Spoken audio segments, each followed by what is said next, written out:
Step 2.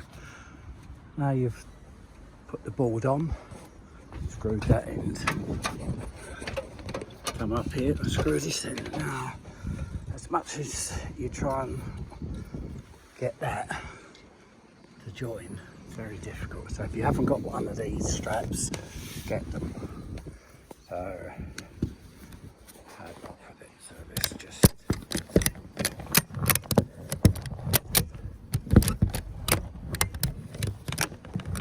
Right, so here we go. So it's up there. It's up that side, so I shall strap it. You should just watch the board. Did you see that close? Perfect.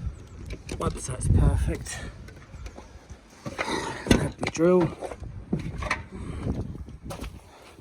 a couple of temporary screws, and screw down. Now, as you can see, this is well nogged underneath. If you don't know what nogging is, it supports. So if you're going to screw it down, if you're going to use a cheap screw, the cheap screw is going to go through the OSB and then just a little bit of movement, just the OSB lifts. So the only screws to use are these hexagon, because it's almost like they've got a washery head. So when you screw them down, as much as they grip like crazy,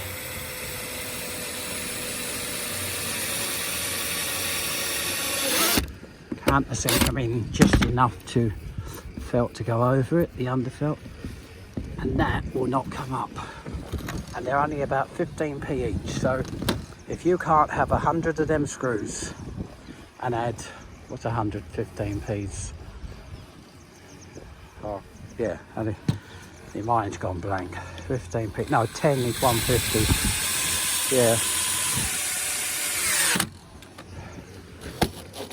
So if you can't add 15 quid onto the job and screw the thing in right, then you shouldn't really be doing the job. So yes, your normal screws will be fine, and a few years the customer will be happy, but you know, eventually it's how long is it going to last? Do it right. Thanks for watching.